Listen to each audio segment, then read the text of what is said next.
وہ کسی بستی میں میاں بیوی رہا کرتے تھے۔ دونوں کو حج کرنے کا بڑا شوق تھا۔ تھے تو غریب، اتنے مالدار تو نہیں تھے، لیکن دل میں حج کرنے کی چاہت بڑی تھی، تمنا بڑی تھی۔ دل تڑپتا تھا کعبہ دیکھنے کو، سبز سبز گنبد کی بہاریں دیکھنے کو۔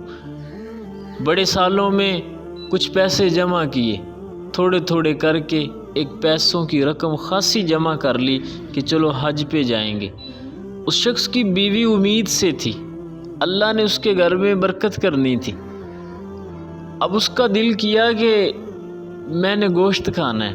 اب جب عورت اس حالت میں ہو تو کسی بھی چیز کو دل کر پڑتا ہے۔ عورت نے کہا کہ مجھے گوشت کھانا ہے، تو وہ باہر نکلا، دکانوں پہ پہنچا، لیکن کہیں سے گوشت نہ ملا۔ گھر واپس پلٹا اور کہا کہ گوشت نہیں مل رہا، لیکن اس کی ضد تھی کہ نہیں، میں نے تو گوشت ہی کھانا ہے، جاؤ کہیں سے بھی لے کر آؤ لیکن میرے لیے گوشت لے کر آؤ۔ وہ پھر بیچارہ باہر نکلا، گوشت کی تلاش کرتا رہا، لیکن کہیں گوشت نہ ملا۔ تو اس نے سوچا کیوں نہ میں کسی گھر سے پتہ کروں کہ اگر کسی گھر میں گوشت پکا ہو تو میں ان سے کہوں کہ بے شک تھوڑا دے دو لیکن کچھ دے دو، میری بیوی کا بڑا دل چاہتا ہے کہ وہ گوشت کھائے۔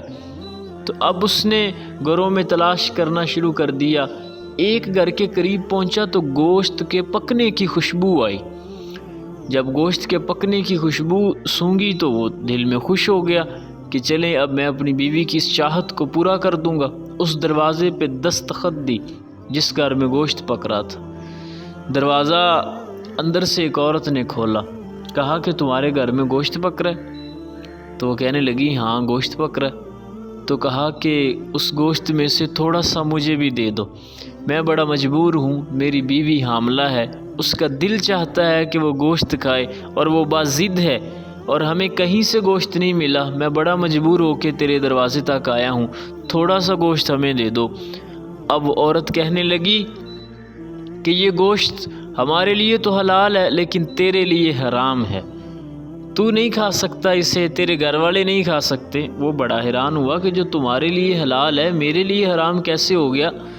تو وہ کہنے لگی بات دراصل یہ ہے، کئی دن ہو گئے ہمارے گھر میں کھانے کو کچھ نہیں تھا، میرے بچے بھوک کی وجہ سے رو رہے تھے، پریشان تھے، یہ بیچارے بلک بلک کے روتے تھے۔ جب مجھے کوئی رستہ نظر نہ آیا میں کئیوں کے دروازے پہ گئی لیکن کسی نے میری مدد نہ کی، میں نے ان کے آگے ہاتھ بھی جوڑے، مجبور ہوں، میرے بچے بھوک سے تڑپ رہے ہیں لیکن کسی نے میری مدد نہ کی۔ جب میں ہر طرف سے لاچار ہو گئی، کوئی چارہ نظر نہ آیا تو میں نے ایک دیکھا کہ کتا مردہ حالت میں ہے، تو میں نے اس کو اٹھایا، اس کے گوشت کے ٹکڑے کیے اور اسی کو پکانا شروع کر دیا۔ سنو، یہ گوشت ہم اس حالت میں ہیں کہ ہم تو کھا سکتے ہیں لیکن تمہارے لیے تو یہ حرام کا حرام ہی رہے گا۔ وہ شخص اس عورت کی باتیں بھی سن رہا تھا اور آنسو بھی جاری تھے اس کے، جلدی سے اپنے گھر واپس پلٹا۔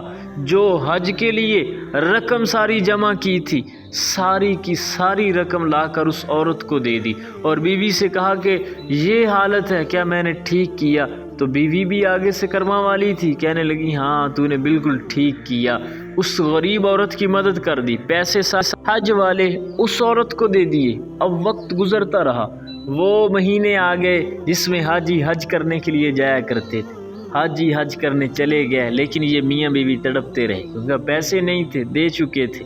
اب جو حاجی حج کرنے گئے تھے وہ واپس پلٹے، جب واپس آئے تو اس کے دروازے پہ پہنچے اور آ کر اس کو مبارکباد دیتے ہیں کہ یار تمہیں مبارک ہو۔